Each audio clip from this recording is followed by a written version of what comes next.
Oh my god, I need 40 more kills before I even start the special challenges on this weapon. I want to die. Welcome back, guys. Tried to record a video last night and thought I hit record, but didn't actually hit record.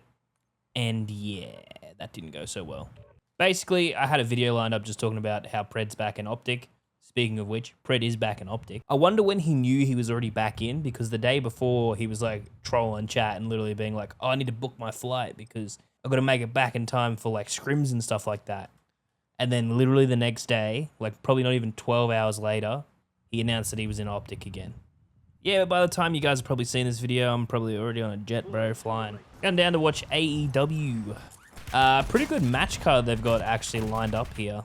The card for Grand Slam, honestly, wasn't really that great to begin with, mainly because AEW didn't really promote it that much. Like, they're still promoting All In Texas.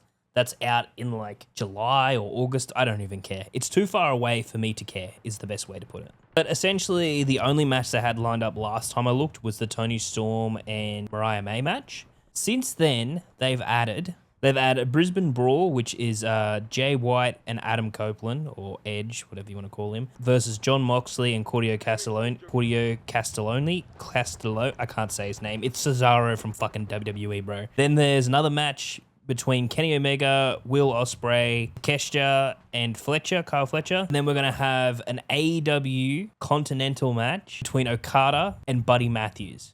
If Buddy Matthews doesn't win in Australia, bro, I'm riding. Harley Cameron's also got a match against Mercedes Money, which I'm not really excited for because her theme song sucks, bro. Her whole character in AEW sucks. I hate it. So I'm kind of hoping Harley Cameron picks up a win there for the TBS championship, but I kind of doubt it. Hoping Buddy Matthews wins. That'd be really good. I'd love to see Kenny Omega and Will Ospreay win. That would be sick. And Jay White's New Zealand, so I kind of think he might win the Brisbane Brawl because it's just a tag team match. It's nothing like special. What I'm hoping is the main event is Toni Storm winning her AEW Women's World Championship back. That would be really good. But that's pretty much the match card that was announced, with the other four sort of forming in the last like week, 2 weeks. We just found out today that we're getting a Ring of Honor taping as well, which is sick. We've got the AEW / Ring of Honor Global Wars Australia. So that consists of the Ring of Honor World Tag Team Championships, which is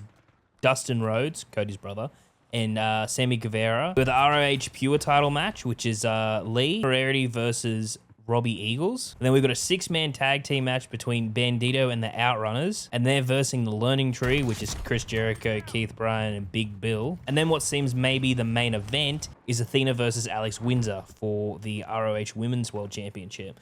So there's actually kind of a stacked card, including the ROH stuff. This obviously seems like it was a little bit last minute because of how underwhelming Grand Slam actually was. But yeah, I'm kind of hoping to see the Sons of Texas, which is basically Dustin Rhodes and Sammy Guevara. They'll probably retain here. I don't really know Lee Moriarty and Robbie Eagles that much, so I mean, Lee Moriarty is the champion here, so I'd say he'd probably retain. I'd love to see the Learning Tree actually pick up a win here against the Outrunners and Bandito. And then Athena's, I think she's been on like a really good run with the women's ROH championship at the moment, and it's like, I think she's been killing it. Like, I think she's probably one of the longest running champions. I don't know if this is the second time that she's held that title, but she's held that title for quite a while. So if she can continue her streak, that'd be sick. But yeah, should be a fun day out. The night before, I'm probably going to go see the new Captain America movie. I've seen a lot of, like, I mean, it's IGN, bro, but, like, they're just sitting there complaining about how, like, it's a 5 out of 10 and all that sort of stuff. I'm kind of interested to see it. Like, Red Hulk would be interesting to see.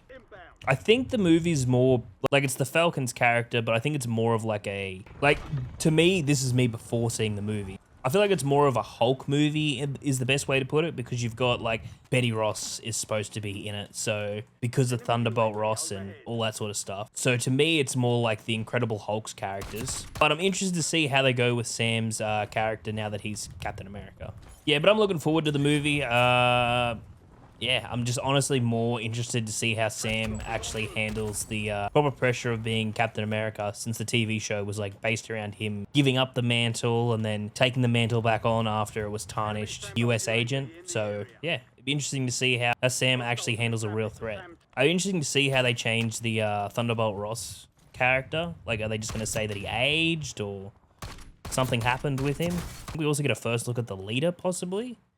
If you don't know who the leader is, it's basically Samuel Stern, who is in the Incredible Hulk movie, one with Edward Norton in it. When I think the explosion goes off, his hits his head, and then a whole bunch of gamma radiation actually leaks into his brain. It'll probably cause his skin to become all mutated. Similar to what happened to Yellow Jacket in the first Ant-Man. Like, his head got really big. His head was too big that he had to literally build like a flying chair. He's basically a supervillain from the comics, mainly known from like Incredible Hulk. He's kind of similar to MODOK, I would think. He even has like robots that fight for him, and Giancarlo is supposed to also be in the movie. It's it's Gus from Breaking Bad. He's supposed to play like another villain. I'd say it's maybe going to track down the Red Hulk.